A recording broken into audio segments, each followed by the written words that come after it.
Hello, I'm Sheriff Kevin Rambosk, and I want to welcome you to On Scene.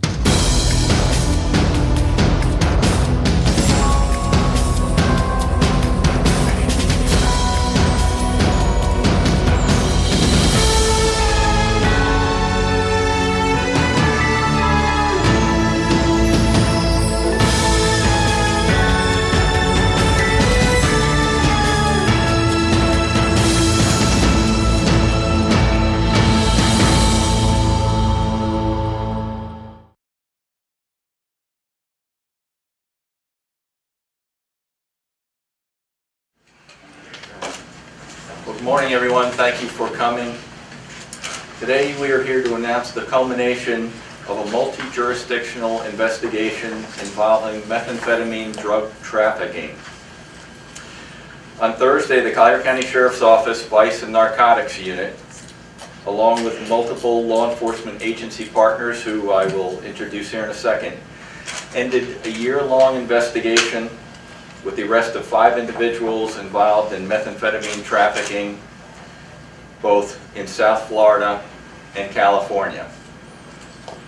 Operation Icebreaker involved our State Attorney's Office, the Lee County Sheriff's Office, the U.S. Attorney's Office, Middle District, the Sarasota County Sheriff's Office, Homeland Security Investigations, DEA Fort Myers, DEA Los Angeles, California HIDA, the U.S. Postal Inspector out of Fort Myers. Many of them are here with us today. Arrested on Thursday was Michael Stonebreaker, 48, of Naples, for 2 counts of conspiracy in methamphetamine trafficking, 2 counts of trafficking in methamphetamine, and having a bond of $3.25 million. And we've got information on this for you to hand out. Barone Batcher, 48, of Cape Coral, conspiracy to traffic in methamphetamine, possession of methamphetamine, and a bond set at $2 million.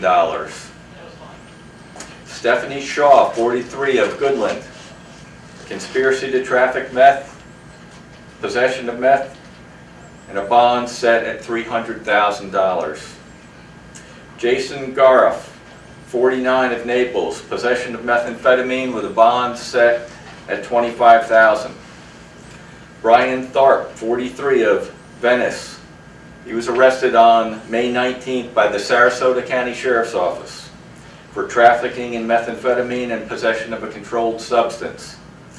He remains in the Sarasota County Jail on a bond of $501,000. The conspiracy was not confined to any single jurisdiction. As we said, from California to Collier County to Lee County to Sarasota County, all were involved. Arrest warrants have been issued for additional subjects who are not yet in custody.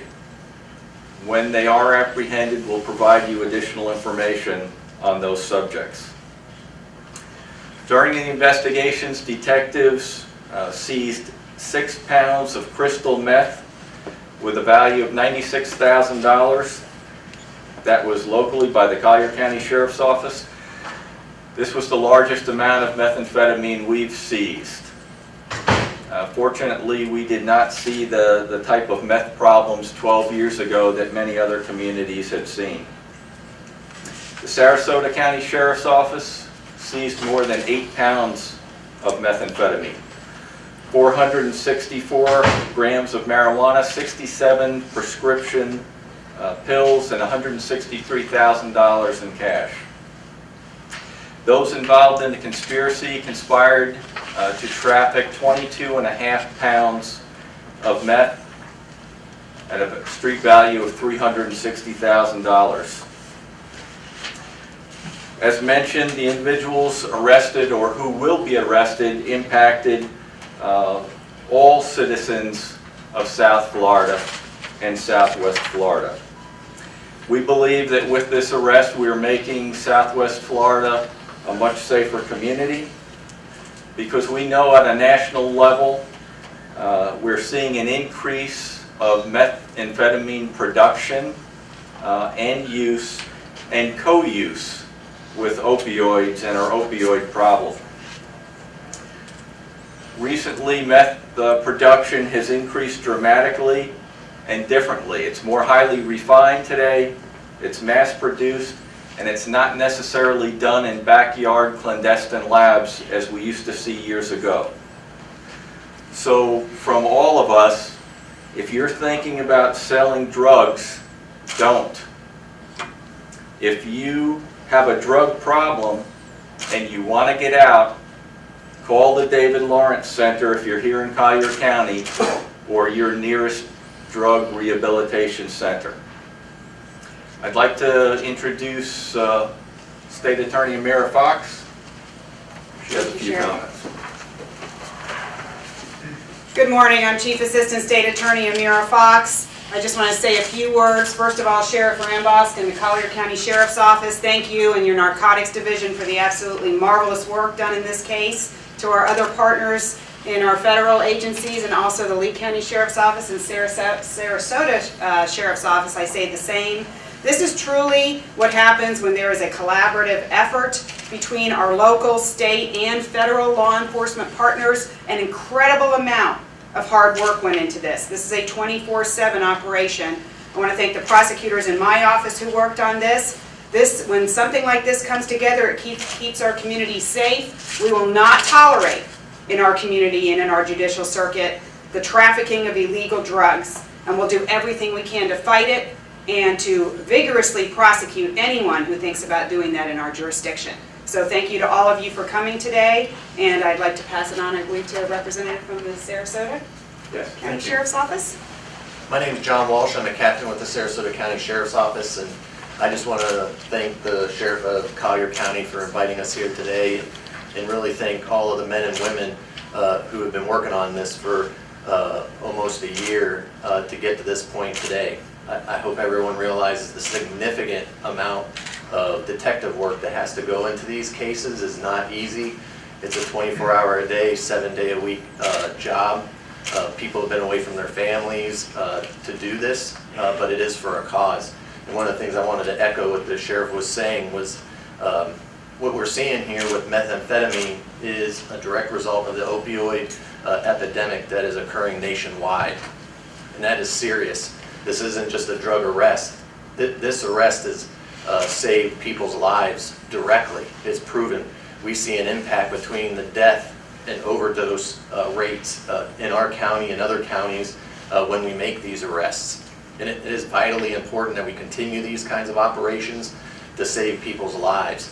So these people that you've seen here today, to include the ones we've arrested in Sarasota County, these arrests have saved people's lives. These people prey on people who have mental illness and drug addiction, and they're not going to stop. And there's others that are going to take their space, and they're going to pop up. They're going to sell drugs to people who can't say no, and they're going to become hospitalized or die. These arrests save those people's lives. So that's the message we would like to send, and we want to continue to do this work. And I appreciate everybody for coming here today so that we can spread that message. Thank you. Hi, I'm Lieutenant Boyd with the Collier County Sheriff's Office Safety and Traffic Enforcement Bureau. One of the most common vehicle crashes that can be avoided involve a pedestrian or a bicyclist on a sidewalk. These crashes are occurring when a driver is making a right turn onto a divided highway and only is looking to their left, violating the right-of-way of pedestrians or bicyclists on the sidewalk or crosswalk. When approaching an intersection or pulling out of a private parking lot onto a divided highway, you should always look to your right and stop before the crosswalk. Once the crosswalk is clear, you may look to your left and proceed with caution. Remember that pedestrians and bicyclists have the right-of-way while on the crosswalk, and you must yield to them at all times. By following these simple safety tips, you can avoid these types of accidents.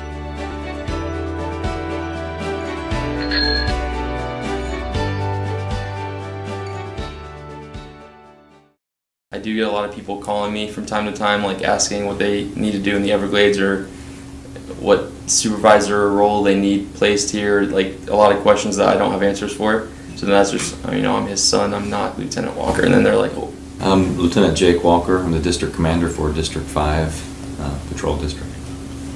I'm Jake Walker, CSD in D3 East Naples District.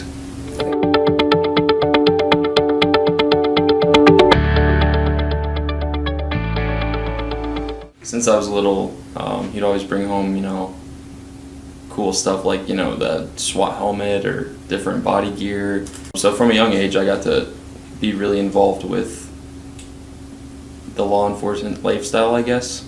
I always knew that he would probably end up doing something with regard to the military or law enforcement, because he just had that kind of teamwork approach, and he was involved in athletics all of his life. And I've talked to friends who, given the current climate, are concerned about their children following in their footsteps. But our society always has to have people who are willing to step up and enter service-oriented fields, even though there are risks involved.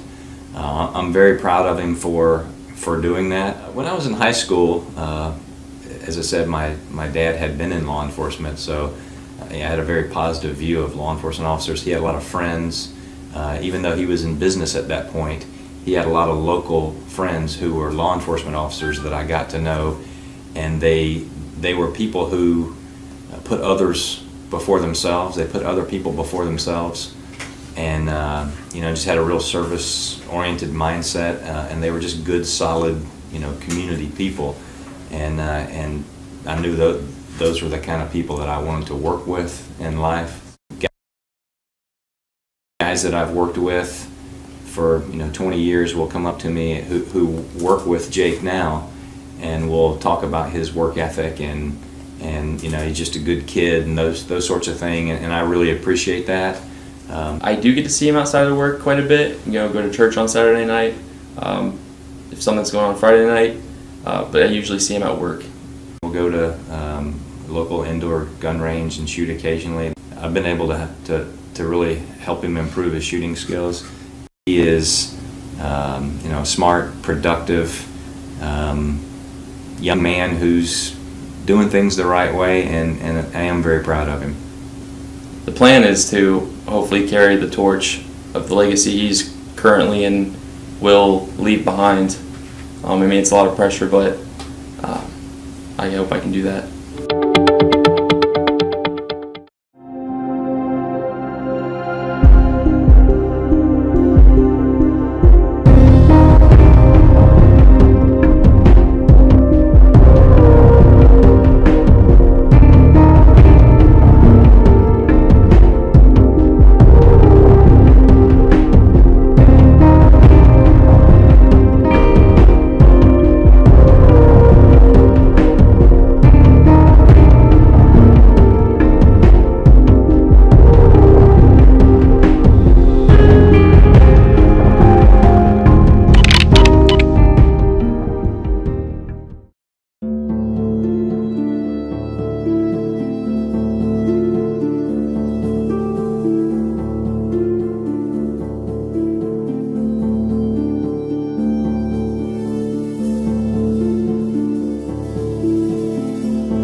We hope you've enjoyed our program, and we look forward to seeing you next month.